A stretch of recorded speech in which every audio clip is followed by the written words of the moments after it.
dia, boa tarde ou boa noite, a depender do horário que você esteja assistindo esse vídeo. Tudo bem com você? Eu sou o professor Fábio e no vídeo de hoje eu gostaria de abordar a construção da função logarítmica. Vamos lá?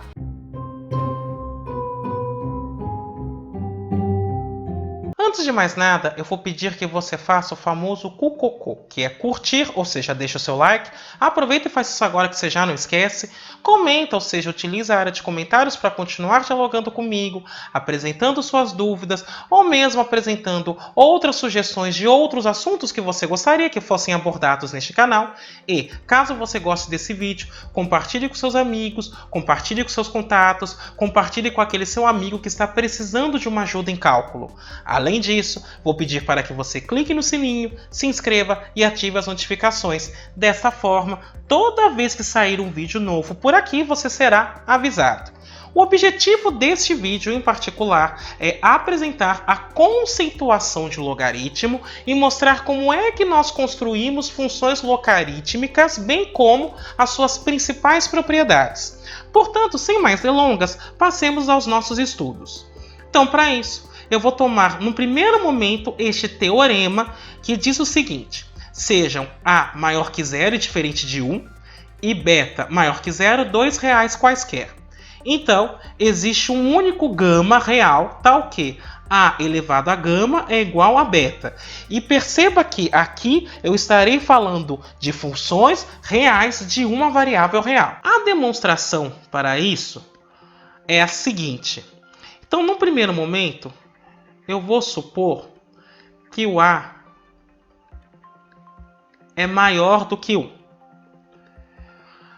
E aí o que nós podemos observar é que o limite para x tendendo a mais infinito da função A elevado a x é mais infinito. E o limite para x tendendo a menos infinito da função A elevado a x é zero. Então, com essas duas observações, o que eu posso dizer é que existem reais U e V, tais que A elevado a U é menor do que beta, e A elevado a V é maior do que beta. Porque a função exponencial A elevado a x é uma função contínua.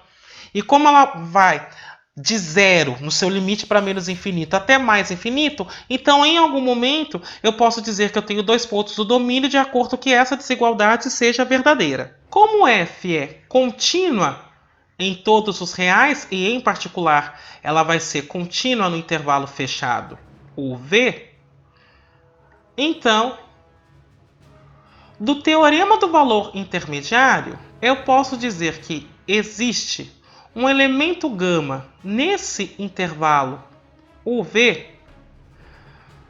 tal que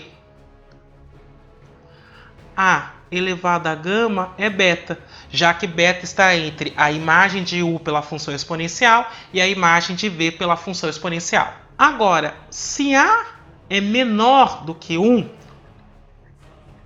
então 1 sobre A é maior do que 1. Daí, pelo que nós acabamos de mostrar, eu posso dizer que existe um gama real, tal que 1 sobre A elevado a gama, isso dá beta. Mas isso é equivalente a dizer que A elevado a menos 1 elevado a gama dá beta, o que é equivalente a dizer que A elevado a menos gama é igual a beta. Portanto, o gama existe em quaisquer uma das duas situações possíveis para este A, considerando que ele é maior que zero e diferente de 1. E isso, então, encerra a nossa demonstração. Então, para a gente definir logaritmo, observando a veracidade desse teorema, se eu tenho um número A maior que zero, o A diferente de 1, e beta maior que zero, esses são dois números reais quaisquer, o único número gama, tal que A elevado a gama é igual a beta, vai se chamar logaritmo de beta na base A, e eu vou indicar por esta expressão. Uma coisa que eu não afirmei naquele teorema é que este número gama é único. E na realidade, a unicidade desse gama vem porque a função exponencial é estritamente crescente. Por isso que ele é único. Assim, eu vou dizer que se a elevado a gama é igual a beta, então gama é o logaritmo de beta na base a. Então façamos um exemplo e nós iremos calcular então esses três logaritmos. Eu vou começar então pelo item A. Então, o logaritmo de 4 na base 2, isso dá um determinado x. Então, isso implica que 2 elevado a x é igual a 4. Mas 4 eu posso ver como 2 elevado a 2. E aí perceba que dessa igualdade eu concluo que esse logaritmo então é 2. No item B, o logaritmo de meio na base 2, vou supor que é um determinado x. Então, isso aqui significa que 2 elevado a x é meio, mas meio, por sua vez, é 2 elevado a menos 1. E, portanto, dessa igualdade, eu concluo que x tem que ser menos 1.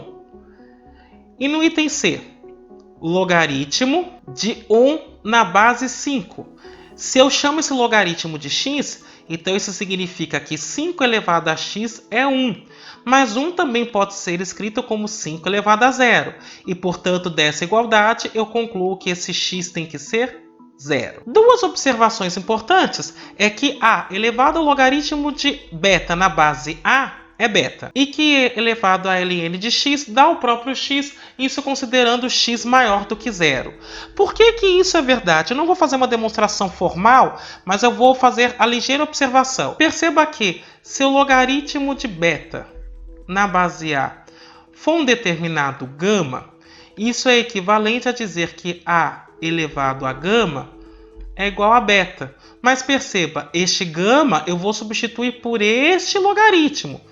Então, isso é equivalente a dizer que a elevado ao logaritmo de a na base beta é beta. E isso me dá a primeira observação. A segunda sai do seguinte fato. E elevado a ln de x, isso para x maior que 0, evidentemente, é e elevado ao logaritmo de x na base e. E aí, observando o primeiro item, isso dá x. O segundo teorema, então, me descreve as propriedades de logaritmo. Eu vou demonstrar esse teorema. Então, se eu tenho A, um número maior que 0 e diferente de 1, B, um número maior que 0 e também diferente de 1, alfa e beta reais quaisquer, então, o logaritmo de alfa vezes beta na base A é o logaritmo de alfa na base A mais o logaritmo de beta na base A. O logaritmo de alfa elevado a beta na base A, eu posso escrever como beta vezes o logaritmo de alfa na base A. Ou seja, no fundo eu estou pegando esse expoente e eu estou derrubando. O logaritmo na base A de alfa dividido por beta é o logaritmo de alfa na base A menos o logaritmo de beta na base A. Portanto, a divisão eu transformo numa subtração e o produto eu transformo numa soma. E este quarto item me mostra a mudança de base. Ou seja, se eu tenho o logaritmo de alfa na base A, eu posso escrever como logaritmo de alfa na base B dividido pelo logaritmo de A na base B. E, portanto, eu estou fazendo aqui uma mudança de base do logaritmo. Além disso, se A é maior que 1 e alfa é maior que beta, então o logaritmo de alfa na base A é maior que o logaritmo de beta na base A. Portanto, se eu estiver pensando numa função logarítmica, ou seja, aquela função que a cada elemento x associa o logaritmo de x numa determinada base, se esta base, ou seja, este elemento que está aqui embaixo, for maior do que 1, eu já posso dizer que essa função é crescente. E além disso, se o A estiver entre 0 e 1 e alfa for maior do que beta, então o logaritmo de alfa na base A é menor que o logaritmo de beta na base A. Ou seja, o que eu estou afirmando aqui é que, no caso em que esta base é menor do que 1, a função logarítmica, ou seja, aquela função que a cada x me leva no logaritmo de x numa determinada base fixa, esta função vai ser decrescente. Então vamos demonstrar estas 6 propriedades. Então, a primeira nós demonstramos da seguinte forma. Então, eu vou pegar x e y, tais que o logaritmo de alfa na base A é x, e o logaritmo de beta na base A da y.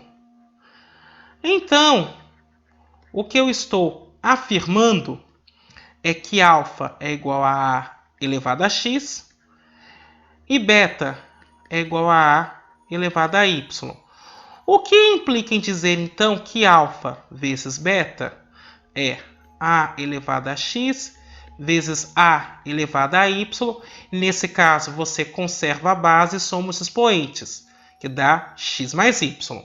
E, portanto, o logaritmo de alfa beta na base A vai ser exatamente x mais y. Portanto, o logaritmo de alfa beta na base A é x mais y.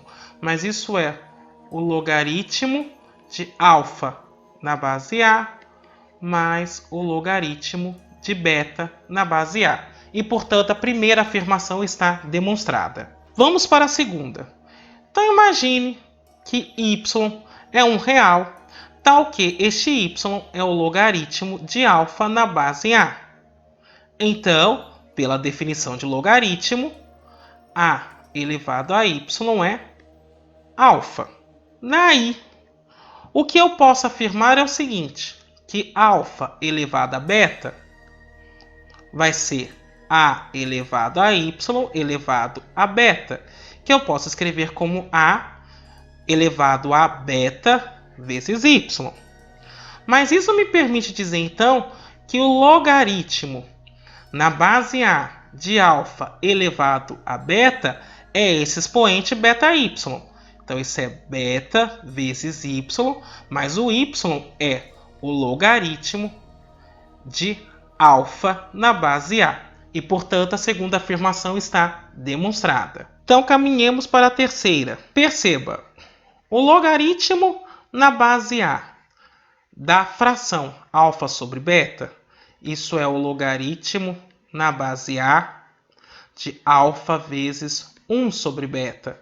E isso é o logaritmo na base A de alfa mais o logaritmo na base A de 1 sobre beta, pelo que vimos na primeira afirmação. Mas isso é o logaritmo de A na base alfa mais o logaritmo de A de beta elevado a menos 1.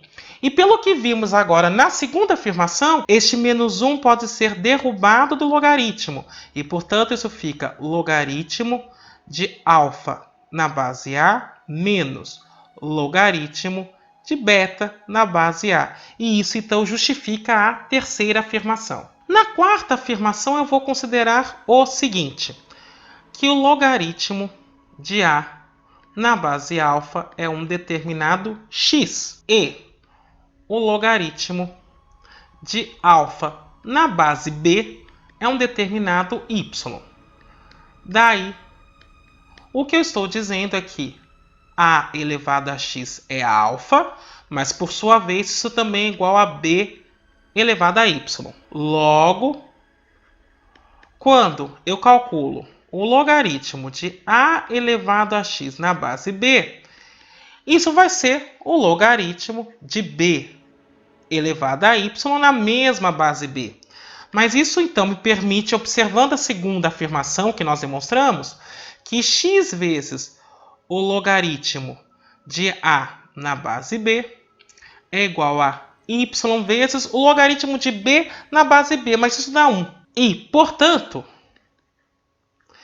isso me leva na seguinte afirmação, que x é igual a y dividido pelo logaritmo de a na base b. Mas perceba que x é o logaritmo de alfa na base a e y é o logaritmo de alfa na base b. E, portanto, com isto, eu acabei de observar a quarta afirmação. A quinta afirmação vem do seguinte. Como a função f de x igual a elevado a x, ou seja, a função exponencial é contínua nos reais, então eu posso dizer que existem U e V reais, tais que A elevado a U é alfa e A elevado a V é beta. Daí, observando que essa função é estritamente crescente, o que eu tenho é o seguinte: se alfa for menor do que beta, e aqui eu estou falando que é estritamente crescente porque eu estou supondo neste momento que o A é maior do que 1, então A elevado a U é menor que A elevado a V. Mas isso, por sua vez, só é verdade se esse U for menor que este V. E, portanto, o logaritmo de alfa na base A tem que ser menor que o logaritmo de beta nesta mesma base A. Já no item 6, eu vou observar parte do que está escrito no item 5. Então veja, a função A elevado a x é contínua, então eu consigo dois elementos U e V tais que A elevado a U é alfa e A elevado a V é beta, e daí então eu tenho o seguinte: se alfa for menor do que beta, então isso implica que A elevado a U é menor que A elevado a V. Mas nesse caso, eu estou supondo que o A é menor do que 1, e portanto a função aqui é estritamente decrescente. Isso implica necessariamente que U tem que ser maior do que V. E, portanto, pela definição de logaritmo, o logaritmo de alfa na base A tem que ser maior que o logaritmo de beta na base A.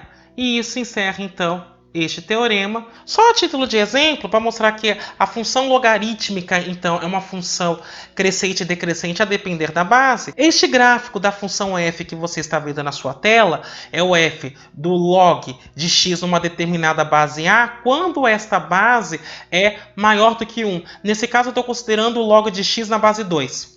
E o gráfico azul é o gráfico da função log de x na base meio, e portanto, como a base é menor do que 1, você pode perceber que essa função é estritamente decrescente. Um último exemplo que eu quero fazer é calcular então os limites nessas funções logarítmicas quando x tende a mais infinito e quando x tende a zero pela direita. Então, para isso, vamos analisar com cuidado este exemplo.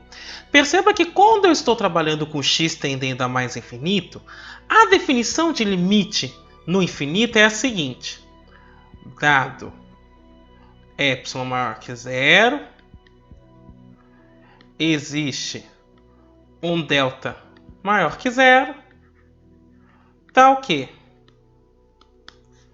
se x for maior que esse delta, então f de x tem que ficar sempre maior do que epsilon. Perceba que a f de x nesse caso é o logaritmo de x na base A. E eu quero que fique maior do que epsilon. Então isso é equivalente a dizer que x tem que ser maior que A elevado a epsilon. E perceba, aqui eu tenho então o meu candidato a delta, porque A elevado a epsilon, se epsilon é positivo, continua positivo. Então agora que eu enxerguei quem é esse delta, vou começar a fazer a demonstração. Então a demonstração nesse caso é a seguinte: dado epsilon maior que zero, tome delta igual a A elevado a epsilon. Então, se x for maior do que esse delta, isso implica que x é maior que A elevado a epsilon, e isso implica então que o logaritmo de x na base A é maior que epsilon. Portanto, o que eu estou dizendo é que o limite para x tendendo a mais infinito do logaritmo de x na base A é mais infinito. E isso encerra então o item A. Agora, para que nós demonstremos o item B, eu preciso fazer uma ligeira mudança de variáveis. Então, fazendo U igual a 1 sobre x, nós temos o seguinte. Primeira coisa que eu quero observar é que x é 1 sobre U. E a segunda coisa que eu vou observar é que se x tender a zero pela direita, ou seja, se x tender a zero para valores maiores do que zero, Então, a U tende a mais infinito, porque eu vou estar fazendo 1 sobre x mais x com valores sempre positivos. Então isso vai para mais infinito. Daí, o que eu tenho é o seguinte: o limite para x tendendo a zero pela direita da função logaritmo de x na base a vai ser o limite para u tendendo a mais infinito da função logaritmo de 1 sobre u na base a. Mas isso é o limite para u tendendo a mais infinito da função logaritmo de u elevado a menos 1 na base a. Perceba que aqui eu tenho um expoente e, utilizando propriedades de logaritmo, eu posso derrubar esse expoente. Então isso fica menos o limite para u tendendo a mais infinito do logaritmo de u na base a. Perceba que este limite agora vai para mais infinito de acordo com aquilo que observamos há pouco e, portanto, esse limite todo vai para menos infinito. E isso então encerra a nossa demonstração. Bem, era isso que eu gostaria de discutir com você hoje. Espero que tenha sido bastante proveitoso. Eu me despeço por aqui. Até a próxima!